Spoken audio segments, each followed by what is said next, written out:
जय गुरु जी, शुक्राना गुरु जी की प्यारी प्यारी संगत को जय गुरु जी। संगत जी, एक आंटी की अरदास है, पर उससे पहले मैं आप सभी संगत को कहूँगी कि गुरुपा का शुक्राना करें, मंत्र जाप करें, कमेंट में जय गुरु जी लिखे और हर हर महादेव जरूर लिखना। संगत जी, एक माँ ने अपनी अरदास की है और सच बताऊं तो मुझे भी बुरा लग रहा है कि उनके बच्चे के साथ, उनके बेटे के साथ जो हो रहा है बहुत गलत हो रहा है। पर मैं चाहती हूँ आप सारी संगत इस बात इनके लिए शुक्राना करें और जितना हो सके कमेंट में इनके लिए दुआएं करें, लिखे कि इनका बेटा जल्दी से ठीक हो जाए। तो संगत जी, दिल्ली एनसीआर की आंटी है, आंटी का नाम है पिंकी आंटी। पिंकी आंटी का एक बेटा है, बेटा करीब उनका 21-22 साल का है। आंटी ने बताया है कि उसको अब धीरे धीरे कैंसर आ रहा है, मतलब कैंसर के सिम्टम स्टार्ट हो चुके हैं। तो वो गुरुपा के आगे अरदास कर रही है कि वो ठीक हो जाए। और डॉक्टर ने भी अभी उसका ट्रीटमेंट चल रहा है, डॉक्टर ने भी कहा टाइम लग रहा है, लेकिन उन्हें किसी ने बताया है कि गुरुपा के आगे अरदास करने से, गुरुपा के आगे दुआ करने से बड़ी से बड़ी बीमारी सही हो जाती है, जैसे कि उन्होंने काफ़ी वीडियो में देखा। और हम भी ये बात मानते हैं कि अगर आप सच्चे मन से उनके आगे अरदास करते हो तो आपकी सारी मुश्किलें ख़त्म हो जाती है। पिंकी आंटी ने मुझे मैसेज किया था, उन्होंने मुझसे खुद बात की है, उन्होंने ये कहा है कि प्लीज़ इस बच्चे के लिए अरदास कर दो। तो संगत जी, मैं आप सभी से कहूँगी इनके लिए अरदास करो। देखो, सबसे बड़ी दुआ यही होती है जब हम सारे एक साथ इकट्ठे होकर किसी के लिए अरदास करें, और सबसे बड़ा कर्म अच्छा यही होता है जब हम एक साथ इकट्ठे हो जाते हैं। आप इसके लिए अरदास करो कि ये सही हो जाए, क्योंकि संगत जी, हर माँ चाहती है कि उनका बच्चा खुश रहे। और हमारे समाज में तो ये बात है कि सबके बच्चे सांझे होते हैं। तो इसलिए सबसे उम्मीद करती हूँ और सबसे कहती हूँ कि प्लीज़ इसके लिए अरदास करें। दूसरा संगत जी, मेरे को एक चीज़ और बोलनी है।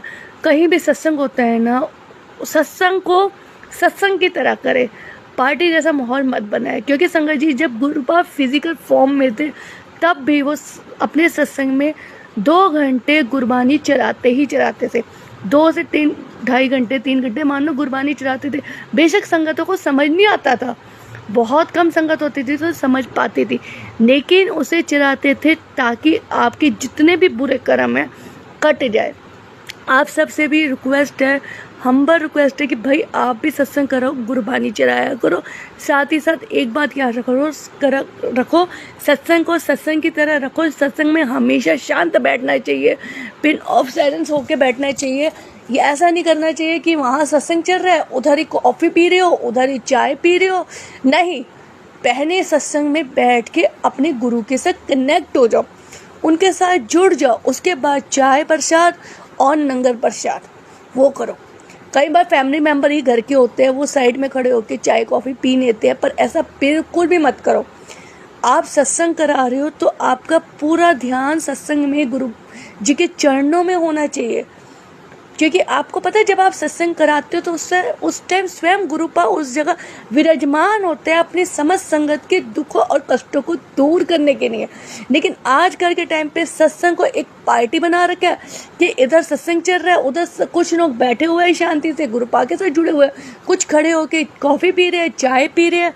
नहीं, सबको एक बार ही प्रसाद मिलना चाहिए, एक साथ मिलना चाहिए और एक साथ ही करना चाहिए। लेकिन हमेशा उस टाइम करना चाहिए जब आप सत्संग में पूरा काम कर चुके हो, सत्संग में गुरबानी सुन चुके हो, संगत सभी एक साथ इकट्ठे होकर, उसके बाद ही इस चीज़ का सेवन करें।